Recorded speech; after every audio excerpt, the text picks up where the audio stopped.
Ya, terima kasih Anda masih bergabung bersama kami dalam Market Review, pemirsa. Dan berikut ini kami akan sampaikan sejumlah data untuk Anda terkait dengan tingkat kemiskinan Indonesia per Maret 2025. Data selengkapnya bisa Anda saksikan di layar televisi Anda. Kita akan cermati bersama, ini dia data dari BPS. Dibandingkan dengan Maret 2025, kemudian September 2024, dan Maret di tahun 2024 lalu. Tercatat 23,85 juta orang, turun memang dibandingkan dengan September 2024 dan lebih turun lagi kalau kita sandingkan dengan Maret di tahun 2024 lalu di 25,22 juta orang. Itu dia untuk tingkat kemiskinan di Indonesia. Selanjutnya kita lihat bagaimana dengan tingkat kemiskinan di wilayah perkotaan dan juga perdesaan. Kita akan cermati seperti apa. Disparitasnya masih cukup tinggi. Di bulan Maret 2025 kita lihat di wilayah perkotaan persentase kemiskinannya mencapai 6,73%. Sementara di wilayah pedesaan mencapai 11,03%, pemirsa. Adapun kalau kita bandingkan dengan September 2024, dari 11,34 turun menjadi 11,03%, sementara di wilayah perkotaan 6,66 meningkat 6,73%. Ada sedikit kenaikan kalau kita lihat dari sisi persentase tingkat kemiskinan di wilayah perkotaan, begitu ya. Baik, dan berikutnya kita akan cermati bersama terkait dengan perkembangan Gini rasionya seperti apa per Maret 2025. Ini dia trennya cenderung turun ya kalau kita lihat di Maret dibandingkan dengan September 2024 dari 0,381 turun menjadi 0,375. Tapi kalau kita lihat dari sebelumnya 0,379 begitu, memang cenderung turun untuk perkembangan Gini rasio per Maret 2025. Dan selanjutnya kita akan cermati dari sisi serapan tenaga kerja pada kuartal pertama tahun 2025 ini. Ini dia. Di kuartal 1 2025 tercatat 594.104 orang ya pekerja begitu ya terserap di dunia usaha. Kalau kita sandingkan dengan kuartal 4 tahun 2024 memang ada kenaikan di 580.916 orang begitu. Ada kenaikan kuartal 1 dibandingkan dengan kuartal 4 tahun 2024 lalu. Baik, kita akan lanjutkan kembali perbincangan bersama dengan Bapak Bob Azan, kemudian Bapak Peter Abdullah untuk beberapa data yang tadi kita sudah sampaikan begitu ya kepada pemirsa. Baik, nah menyikapi kondisi yang ada begitu, lantas bagaimana Pak Bob Anda melihat tren kemiskinan, kemudian serapan tenaga kerja dari dunia usaha sendiri seperti apa sih? Penciptaan lapangan kerjanya sudah optimalkah? Kemudian arus investasi yang terkorelasi dengan harapan adanya penciptaan lapangan kerja juga seperti apa nih Pak Bob? Mungkin bisa disampaikan. Itu kalau kita lihat dari indicators yang ada, Ya, kemudian juga program yang dilaksanakan pemerintah, memang program pemerintah untuk masyarakat kelas bawah ini udah cukup baik ya. oke. Bansos itu banyak ya. Kemudian juga kelihatan pendapatan mereka juga meningkat. Ya, Kemudian juga pengangguran terbuka turun, kemudian juga kemiskinan absolut juga turun. Nah, tinggal masalahnya bagaimana kita melaksanakan transformasi ekonomi ya. Jadi short termnya kita oke, tapi long termnya yang menjadi PR kita ke depan ya, karena kita lihat masih ada terjadi peningkatan pekerja sektor informal dibandingkan dengan sektor formal. Padahal yang kita inginkan kan sebenarnya sektor formalnya ya. Jadi inline dengan data yang ada, kelihatan di kota justru terjadi peningkatan pengangguran, tetapi di desa terjadi pengurangan pengangguran. Kemudian juga penyerapan tenaga kerja kita lihat banyak di pertanian nih ya, yang oke. justru produktivitasnya rendah ya. Kita berharap sebenarnya transformasi ekonomi itu lebih banyak masuk ke sektor-sektor industri, pengolahan dan perdagangan ya.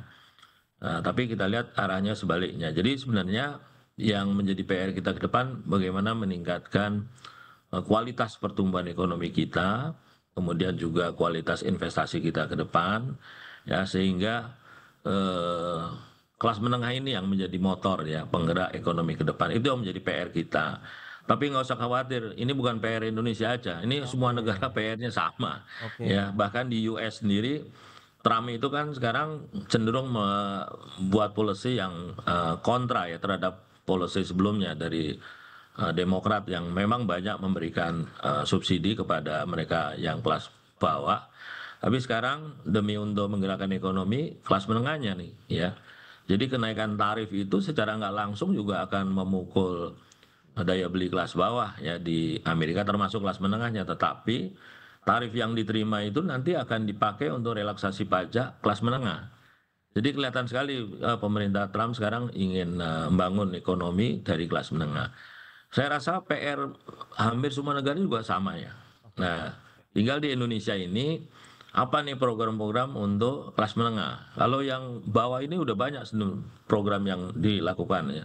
Selain bansos juga nanti ada makan bergizi, kemudian ada koperasi merah putih, banyak nih program-programnya. Saya rasa untuk yang bawah ini udah cukup baik ya, cukup masif ya program pemerintah. Yang kita tunggu untuk kelas menengah ya. Sebenarnya pemerintah sudah memberikan relaksasi di sektor perumahan, konstruksi ya dengan pembebasan eh, apa eh, pajak ya, tapi untuk pembelian rumah, tetapi kita belum lihat multiplier efeknya ya. Kemudian juga di sektor-sektor leading sektor seperti otomotif baru mobil listrik ya yang mendapatkan insentif, which is sebenarnya mereka yang middle up yang banyak menikmati. Nah, jadi kita tunggu ini program-program pemerintah untuk memberikan insentif khususnya untuk kelas menengah ya. Ini perlu menjadi perhatian Oke. kita karena mereka ini yang kaum yang vokal ya suaranya ya. Seperti di Chili juga kan problem yang terjadi adalah kelas menengah ya, kelas bawah dan kelas atasnya cukup happy tapi menengahnya yang nggak happy. Di Malaysia juga kita lihat ya mulai ada suara-suara yang mengkritisi pemerintah itu yang datang dari kelas menengah ya. Jadi ini yang kita harus perlu perhatikan ya, Baik, Pak seperti Bob. apa ya. Baik, baik. Nah, Pak Peter, lantas bagaimana? Apa yang perlu kita ramu lagi kalau kita bicara mengenai kebijakan-kebijakan dari sisi fiskal, moneter, kemudian bagaimana penciptaan lapangan pekerjaan dengan arus investasi yang masuk ini apakah sudah cukup optimal dari kalangan ekonom melihatnya begitu atau seperti apa? Karena tadi disparitasnya sebenarnya dari sisi tingkat kemiskinan masih cukup tinggi nih pedesaan, di perkotaan, bahkan perkotaan jumlahnya presentasinya bertambah begitu nih Pak Peter. Ya, saya kira tadi sudah dijelaskan oleh Pak Bob dengan Hmm, sangat clear ya, dan ini sejalan dengan apa yang saya sampaikan, bahwasanya program-program pemerintah itu udah harus kita apresiasi dan itu sudah berjalan baik ya, oke. khususnya tapi adalah untuk di kelompok yang terbawah sebenarnya ya. Makanya saya mengumpamakannya itu adalah ini adalah program itu adalah paracetamolnya ya untuk Oke. kita mengobati sakit kepala kita di kelompok bawah ya. Tetapi sebenarnya kan akar dari kemiskinan itu adalah pengangguran sebenarnya. Akar Oke. dari kemiskinan itu adalah sebenarnya adalah ketiadaan pekerjaan dari masyarakat kita, dan itu terasa sekali sekarang ini mengalami permasalahan di kelompok menengah ya. Karena eh, usaha-usaha formal kita ya itu ya Pak Bob lebih lebih tahu ini dari saya ya, gelombang PHK terjadi itu kan karena terjadi di perusahaan-perusahaan menengah ya yang sifatnya perusahaan formal ya, yang kemudian karena ada gelombang PHK mereka beralih ke pekerjaan-pekerjaan informal ya, baik itu di UMKM, di usaha mikro atau juga ada di eh, transportasi online ya. Makanya ini menjadi secara keseluruhan kalau kita lihat dari struktur ekonomi kita ya, ada peningkatan di sektor informal kita ya. Dan sebenarnya dikarenakan ada permasalahan di sektor formalnya. Apa yang harus dilakukan? Saya sependapat sekali dengan Pak Bob yang harusnya yang untuk yang paling bawah ini untuk kita paracetamolnya udah cukup nih ya.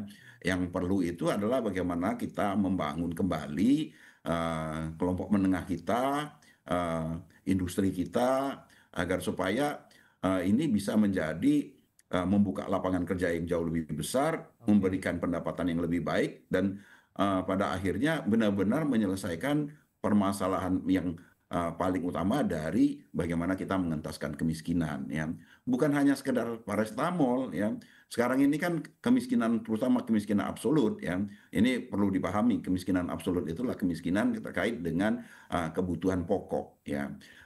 Ini pemerintah sudah sangat bagus memberikan bansos dan sebagainya ya, sudah sangat membantu, tetapi itu sifatnya sangat apa seperti sakit kepala tadi, begitu kita nggak makan paracetamolnya lagi ya, Oke. sakitnya kambuh ya. Nah, jadi persoalan penyelesaiannya tidak apa yang disampaikan oleh Pak Bob tadi bukan penyelesaian jangka panjang, hanya Hmm. penyelesaian jangka Ya, ya. pendek ya. Yang kita perlukan adalah bagaimana benar-benar mentransform perekonomian kita menjadi perekonomian yang kuat sehingga kita tidak mengalami sakit kepala, ya. Kita nggak perlu paracetamol, ya. Hmm. Jadi program-programnya itu adalah program-program yang benar-benar jangka panjang, memperkuat perekonomian kita, dan itu ada di mana? Saya sependapat juga dengan Pak Bob, itu adanya di kelompok menengah sebenarnya. Oke, itu Ya, dia. bagaimana kita membangun industri kita, memunculkan perusahaan-perusahaan kecil menengah kita, bukan mikro ya, Ya, yang ya. kebanyakan kita ini kan mikro ya. Kita sering mengatakan UMKM, tapi sebenarnya itu mayoritas adalah usaha mikro. Oke. Kecil dan menengah kita, khususnya menengah itu yang harus kita bangun juga ya. Dan itu mau tidak mau kita harus memperkuat kebijakan moneter kita, Yes. kebijakan fiskal kita. Ya, sekarang ini kan persoalan-persoalan pokok perekonomian kita, misalnya biaya tinggi, ya suku bunga tinggi, itu kan masih terus ya. Sudah lama sekali kita ngomongin itu, tapi tidak pernah bisa kita selesaikan.